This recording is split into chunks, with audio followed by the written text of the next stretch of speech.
South ఇండియాలోనే biggest sorry store మన Varahi silks మన విజయవాడ ఎంజీ రోడ్లో ప్రారంభం. నమస్కారం అండి. బీరంగూడలో ఒక హత్య జరిగింది. అంత దారుణంగా ఒక వ్యక్తిని చంపడం ఇంటికి పిలిపించి ఇన్సిడెంట్ మీకు తెలిసి ఉంటుంది కదా, ఏమనుకుంటారు అసలు ఇన్సిడెంట్? చాలా దారుణం. ఇంటికి పిలిపించి చంపడం ఏంటి కారణం ఏంటి? ఎందుకు చంపారు అలాగా? చంపాల్సినంత అవసరం ఏంటి? పట్టుకుని చంపాల్సిన పని ఏంటి? ఇది కూడా నాకేం అర్థం కాదు. ఎందుకు చంపడానికి? నన్ను కూర్చొని మాట్లాడుకోండి, సామరస్యంగా చూసుకోండి, తేల్చుకోండి. ఇష్టమైతే కలిసి ఉంటారు, కష్టమైతే విడిపోతారు. అంతేగాని చంపడం వల్ల వచ్చే లాభం ఏంటి? కలిగే ఆనందం ఏంటి? వాళ్ళ మదర్ అంటే వాళ్ళ మదర్ పేరు బాగా వినిపిస్తుంది. వాళ్ళ మదర్ ఏమంటుందంటే, నా కూతుర్ని కొట్టే రైట్ నాకు లేదా, నేను కొట్టేటప్పుడు అతను అడ్డొచ్చాడు అందుకే చనిపోయాడు అని అంటే ఎంత సింపుల్ గా మాట్లాడాలి. ఏంటి అసలు? నీ కూతుర్ని కొట్టే రైట్ నీకెట్లమ్మా? ఏదైనా ఒక దెబ్బ కొడతారు, రెండు దెబ్బలు కొడతారు, అలా చచ్చేదాకా కొడతారు. అసలు ఎక్కడ ఎముకలు అక్కడ ఎగిరిపోయేలాగా కొడతారు. కూతుర్ని కొట్టుకుంటారు తల్లిదండ్రులు, ఒక దెబ్బ రెండు దెబ్బలు, అంతకు మించి కొట్టే రేట్స్ ఎక్కడుంది? ఆ రకంగా అడ్డం వచ్చిన ఆ అబ్బాయిని కొట్టి దెబ్బలు తింటే మీ అమ్మాయిని కొట్టి ఏం సాగుతావు నువ్వు అంతకం చేశావు? అంటే మరి 4 months ప్రెగ్నెంట్ అంట, ఒక తల్లికి ఏ రకంగా రిసీవ్ చేసుకుంటుంది? ప్రేమించిన అబ్బాయి, ప్రెగ్నెంట్ కారణమైన అబ్బాయి కూడా పక్కనే ఉన్నాడు, సో అందుకే నేను కోపం తట్టుకోలేని పోయాను అని చెప్పేసి ఆమె కూడా మాట్లాడుతుంది. పెళ్లి చెయ్యి. ఇప్పుడు నువ్వు నీ ఇష్టం వచ్చిన వాడికి ఇచ్చి చేసినా పెళ్ళే, ఆ అమ్మాయి ప్రేమించిన వాడికి ఇచ్చి చేసినా పెళ్ళే. ఏదైనా కానీ పెళ్ళే. నువ్వు ఇచ్చిన వాడి దగ్గర ఉన్నదేంటి? నీకు నచ్చి నువ్వు ఇచ్చి చేసేవాడి దగ్గర ఉన్నదేంటి? ఈ అమ్మాయి ప్రేమించి పెళ్లి చేసుకున్న వాడి దగ్గర లేనిదేంటి? ఇద్దరు ఎప్పటి నుంచో ఫ్రెండ్స్, లవ్ చేసుకున్నారు. 10th క్లాస్ నుంచి ఫ్రెండ్స్ అంట, లవ్ చేసుకున్నారు, ఇష్టపడ్డారు, పెళ్లి చెయ్యి. దాంట్లో తప్పే ఉంది? నువ్వు ఇచ్చిన వాడి నువ్వు ఇచ్చి చేసిన వాడి సుఖపడుతుందని గ్యారంటీ ఉందా? లేదు కదా. లేనప్పుడు ఇక్కడ ఏం అడ్డమై నువ్వు అమ్మాయిని కొట్టావు? ఆ అమ్మాయిని కొడుతున్నాడంటే ఆ అబ్బాయి ఎందుకు అడ్డం వచ్చాడు? అంటే ఒక తల్లిగా నీకు అలా కొడదని నీకు చేతులలో వచ్చినాయి. నువ్వు కన్న తల్లివేనా, లేకపోతే కర్కోటికురాలివా, లేకపోతే నువ్వేమైనా ఇంకేమైనా? సోషల్ మీడియాలో వాళ్ళ మదర్ కి కూడా కొంతమంది సపోర్ట్ చేయడం జరుగుతుంది. వాళ్ళ మదర్ ఆవేదన మీరు ఎందుకు అర్థం చేసుకోవట్లేదు అని చెప్పేసి వాళ్ళ మదర్ సపోర్ట్ చేస్తున్నారు. కొంతమంది అది తప్పు అని చెప్పేసి ఆ ఇన్సిడెంట్ ఖచ్చితంగా శిక్ష పడాలని అనుకుంటున్నారు. ఒకవేళ మీ ఫ్యామిలీలో ఎప్పుడైనా మీ మదర్ ఈ విధంగా ప్రెగ్నెన్సీ అని తెలిసి ఈ విధంగా ఉంటే మీరు ఎలా? నేనైతే నా వరకు తెలిస్తే, నాకంటూ తెలిస్తే కూర్చోబెట్టి మాట్లాడి, అబ్బాయి తరపునైనా అమ్మాయి తరపునైనా కూర్చోబెట్టి మాట్లాడి, టైం పెట్టి మంచి ముహూర్తం చూసి ఇచ్చి పెళ్లి చేస్తా. ఎవరైనా అదే చేస్తారు. గుడిలోనైనా తాళి కట్టిస్తా. నాకు తెలియకుండా వీళ్ళకి ఎవరు చేసుకొని వీళ్ళ అగాయిత్యాలు చేసుకుంటే నేను చేయగలిగింది. నా కుటుంబంలో అలా జరిగితే, నాకు తెలియకుండా అలా జరిగితే నేనేం చేయలేను. నాకు తెలిసేలాగా జరిగితే ఇచ్చి పెళ్లి చేస్తా. బ్రతికినంతకాలం బ్రతుకుతారు.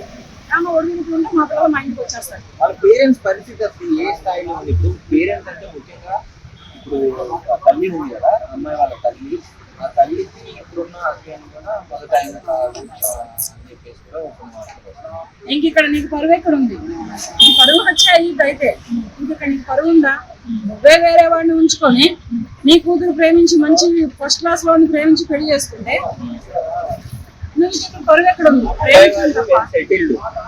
ప్రేమించడం తప్ప కాదు కదా, పెళ్లి చేసుకోవడం తప్ప కాదు కదా. కానప్పుడు నువ్వే వేరే వాడిని వాడిన వీళ్ళు ఎవరితోనో సహజీవనం చేస్తూ ఈ అమ్మాయిని కొట్టి ఈ అమ్మాయిని దండించే రైట్స్ నీకు ఎక్కడ ఉన్నాయి? ఆవు చేలో మేస్తే దూడ పెట్టుని మేయదు, కానీ ఆ దూడ పెట్టునే మేసింది.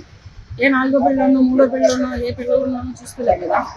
క్లాస్ అయితే ఇష్టపడింది, మంచి అబ్బాయిని ఇష్టపడింది, చక్కగా ఇచ్చి పెళ్లి చేయొచ్చు. కానీ ఇలా చంపడాన్ని చాలా ఖండిస్తున్నాను. దీన్ని నేను చాలా వరకు ఖండిస్తున్నాను. ఎటువంటి హత్య జరిగింది ఎక్కడ మిర్యాలగూడలో ఆ అమృత ప్రణయ్ అని ఇద్దరు లవర్స్ ప్రేమించి పెళ్లి చేసుకున్నారు. పెళ్లి చేసుకున్న అమ్మాయి కూడా గర్భవతి అయ్యి హాస్పిటల్ నుంచి ఇంటికి వెళ్తున్నటువంటి అమ్మాయిని కలిగి అబ్బాయి అనుమానాలు పోయి గొంతు తోలేశారు. ఇటువంటి హత్యలు జరిగింది. వాళ్ళు ఏమయ్యారు? మాఫీగా ఏమయ్యాడు? పరువుని ప్రాగ్లాడి ఎంతో డబ్బు పలుకుబడి ప్రతిష్టలు అన్నీ ఉండి ఆరుదిరావు ఏమయ్యాడు? హైదరాబాద్ చింతలగుంటలో కుక్క సాగు వచ్చాడు. తన భార్య పిల్లలకి తను కాకుండా పోయాడు, ప్రణయ్ భార్య పిల్లలకి ప్రణయ్ని కాకుండా చేశాడు. ఇక్కడ ఎవరున్నారు? సుఖపడింది ఏం లేదు. ఆలోచించాడు, ఆత్మహత్య చేసుకుని చెప్పాడు. అటువంటి కుక్క లాంటి చావే నీకు కూడా వస్తుంది. అటువంటి కుక్క చావే నువ్వు కూడా వస్తావు. ఆ అమ్మాయి హాస్పిటల్లో ఉందంట. ఆ అమ్మాయిని దేవుడు ఎంతో ఓపికనిచ్చి కోలుకునేలా చేయాలని కోరుకుంటున్నాను. అమ్మాయి జీవితం బాగుండాలని కోరుకుంటున్నాను. ఇలాంటి తప్పులు చేయొద్దు. పిల్లల్ని చంపడాలు, ఆ పరువుల గురించి, ప్రతిష్టల గురించి ఏ పిల్లల్ని గురించి చెప్పొద్దండి. అసలు చంపడానికి చేతిలో, కొడడానికే చేతులలో వచ్చిన అర్థం కాదు. కొడతారు, ఏదో 2 దెబ్బలు 3 దెబ్బలు కొట్టారు. బ్యాటరీ తీసుకొని ఒళ్ళంతా పగిలిపోయేలాగా, ప్రాణాలు పోయేలాగా. ఇది మాత్రం చాలా దారుణం. దీన్ని నేను ఖండిస్తున్నాను. వీళ్ళని మాత్రం వదిలిపెట్టొద్దండి. వీళ్ళని కూడా పోలీసులే కానీ, ఎమ్మెల్యే కానీ, ఎవరైనా కానీ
పరువా?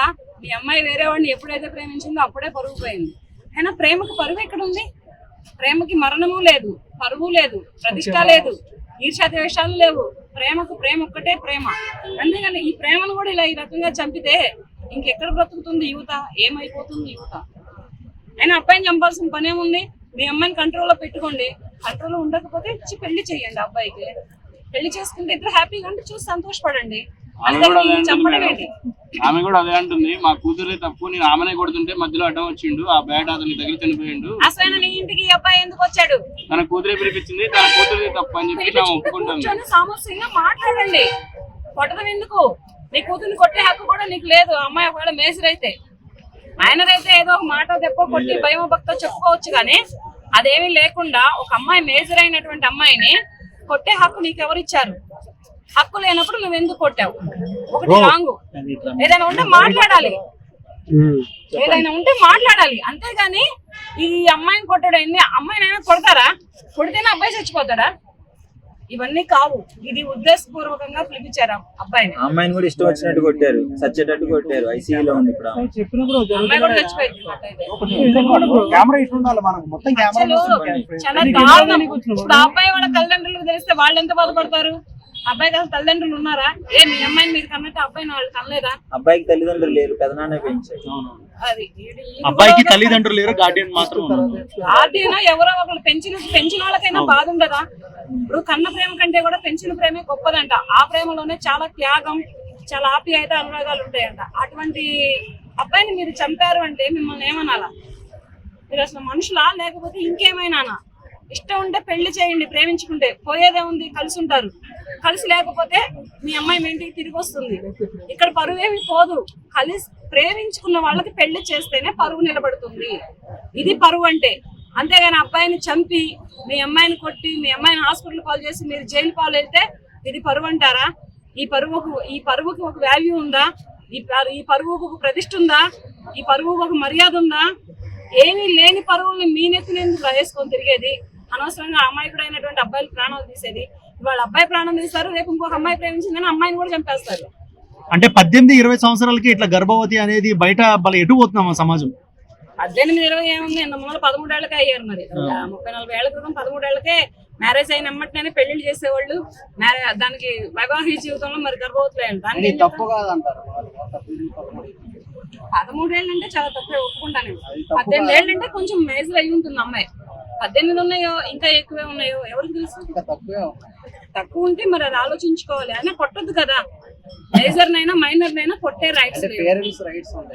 పేరెంట్స్ నచ్చ చెప్పుకునే రైట్స్ ఉంటాయి, మాట్లాడే రైట్స్ ఉంటాయి, పెద్ద మనుషులు పెట్టుకునే రైట్స్ ఉంటాయి. అంతేగాని ఇలా కొట్టి చంపే రైట్స్ ఎవరికి లేవు. ఎంత కన్నబిడ్డనైనా కానీ కొట్టుకోవడానికి చేతులు ఎలా వచ్చినాయి? అట్లా కొడతారా కూతుర్ని పట్టుకొని? నేను నా కూతుర్ని అయితే నేను అలా కొట్టను.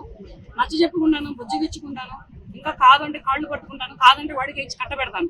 అంటే వాళ్ళమ్మ చెప్పింది ఏంటంటే, సో వాళ్ళ బయట ఏదో పార్క్ లోనో బయట ఇట్లా శృంగారం చేసి ఇట్లా ఆమె గర్భవతి అయింది అనేసి స్టేట్మెంట్ ఇచ్చింది. సిగ్గు లేదు నీకు అలా నీ కూతురు గురించి చెప్పుకోవడానికి? నువ్వు ఒక ఆడదానివేనా? నువ్వు ఒక అమ్మవేనా?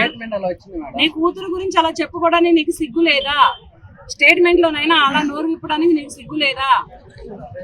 అంత పరువు గురించి పార్కులాడేదానికి ఇచ్చి పెళ్లి చేసి సరిపోతుంది. అంతేగాని అవి చేశారు ఇవి చేశారని నీ కూతుర్ని నువ్వు బజారెక్కించుకోవడానికి సిగ్గు లేదా? ఇది ఒకటి ఫస్ట్ పరువు నష్టమైనటువంటి పని. ఇంకొకటి ఏంటంటే ఇంటికి పిలిచి అబ్బాయిని చంపేది అంతకంటే పరువు నష్టమైనటువంటి పని. అబ్బాయిలు తయారుగా లేరమ్మా ఇవాళ రేపు. అమ్మాయి ఎంత అపురూపంగా పుట్టిందో అబ్బాయిలు కూడా అలాగే పుట్టారు. అబ్బాయిలు ఎలాగో అమ్మాయిలు కూడా అలాగే ఉన్నారు. అంతేగాని దొరికారు కదా, ప్రేమించారు కదా అని చంపేసేస్తే ఇప్పుడు ఎవరు లోపల ఉంది, ఎవరు చనిపోయింది, ఎవరు హాస్పిటల్లో ఉంది, ఎవరు? దీనికి ఒక పరువు ఉందా? దీనికి ఒక ప్రతిష్ఠ ఉందా? ఇది పరువు హత్య అంటారా? ప్రతీకార హత్య అంటారా? రివెంజ్ హత్య అంటారా? ఆ అబ్బాయి మీకేం తరతరాలు బట్టి విరోధి కాదు కదా, మీకేం శత్రువు కాదు కదా. కానీ అటువంటి అబ్బాయిని ఇంటికి పిలిపించుకోవాలి, చంపడం ఏంటి? ఇది నేను చాలా తీవ్రంగా ఖండిస్తున్నాను. ఇలాంటి జరగకుండా కావాలంటే ఆ అబ్బాయి మరణానికి నేను సంతాపాన్ని తెలియజేసుకుంటున్నాను. ఆ అమ్మాయి హాస్పిటల్లో ఉన్నందుకు నేను బాధపడుతున్నాను. ఆ అమ్మాయి బ్రతుకు అనేది తనకి భూమి మీద నూకులు అనేవి ఉంటే కోలుకోవాలని మరీ కోరుకుంటున్నాను. ఒకటి పరువు హత్యలు వెనుకటికి చాలా జరిగాయి. చాలా మంది అబ్బాయిలను చంపేసేసేవాళ్ళు. ఏంటంటే ప్రాపర్టీస్ పలుకుబడి కులంలో పెద్దవాళ్ళు వీళ్ళు ఉన్నవాళ్ళు ఏంటంటే చంపేసేసేవాళ్ళు. అబ్బాయిలను చంపేవాళ్ళు, అమ్మాయిలను కూడా చంపేవాళ్ళు. ఇవి అప్పుడు బయటికి రాలేదు, ఎందుకంటే అప్పుడు ఇంత సోషల్ మీడియా కానీ ఇంత న్యూస్ ఛానల్స్ కానీ లేవు. ఇప్పుడు ఏంటంటే తుమ్మినా వస్తుంది, తగ్గినా వస్తుంది, ఆవులించినా వస్తుంది బయటకు. ఇటువంటివన్నీ వస్తున్నాయని తెలిసి కూడా ఈ పరువు అంటూ ప్రతిష్ట అంటూ ఏం చేద్దామని వీళ్ళు. ఒకటి మన మిర్యాలగూడలో పరువు హత్య తీసుకోండి, ప్రణయ్ అమృతది. ప్రణయ్ని చంపిన మారుతిరావు ఏమయ్యాడు? అమృత వాళ్ళ మదర్ ఏమయ్యారు? ఇప్పుడు ప్రెసెంట్ ఏం మారలేదు. కాలం కూడా ఇయర్సే మారినాయి కానీ పరువు హత్యలు ఏం మారలేదు. ఇప్పుడు వీళ్ళు కూడా అలాగే మళ్ళీ సూసైడ్ చేసుకుంటారేమో చూద్దాం. దానికి కూడా ఏమో సూసైడే జరుగుతుంది వీళ్ళకి కూడా. ఎందుకంటే చంపారు కనుక ఎటు తప్పించుకోలేరు కనుక పరువు అంటే పాకులాడి ఏ హోటల్లోనూ పురుగుల ముందో ఊర వేసుకోవాల్సి వస్తారు. వీళ్ళు కూడా మారుతిరావు అలాగే చనిపోయాడు. నిజంగా ప్రస్తుతం ఉన్నటువంటి సమాజం దేనికి ప్రయారిటీ ఇస్తుంది? ఆర్థిక సంబంధాల చుట్టూ మాత్రమే తిరుగుతుంది. మళ్ళీ ఎన్నికలంగానే చాలా విరక్తి కలుగుతాం. మంచి అనిపిస్తుంది కదా, లేడీస్ కూడా ఛాలెంజింగ్ జాబ్స్ చేసినప్పుడు చాలా బాగుంటది. ట్రాఫిక్ అసిస్టెంట్స్ గా నియమించిన ట్రాన్స్జెండర్స్ అందరితో సాల్యూట్ చేయించుకుంటున్నారు. ఫుడ్ డెలివరీ ఇవ్వటానికి వెళ్ళినటువంటి డెలివరీ బాయ్ అనిల్ పై కళ్ళ ముందు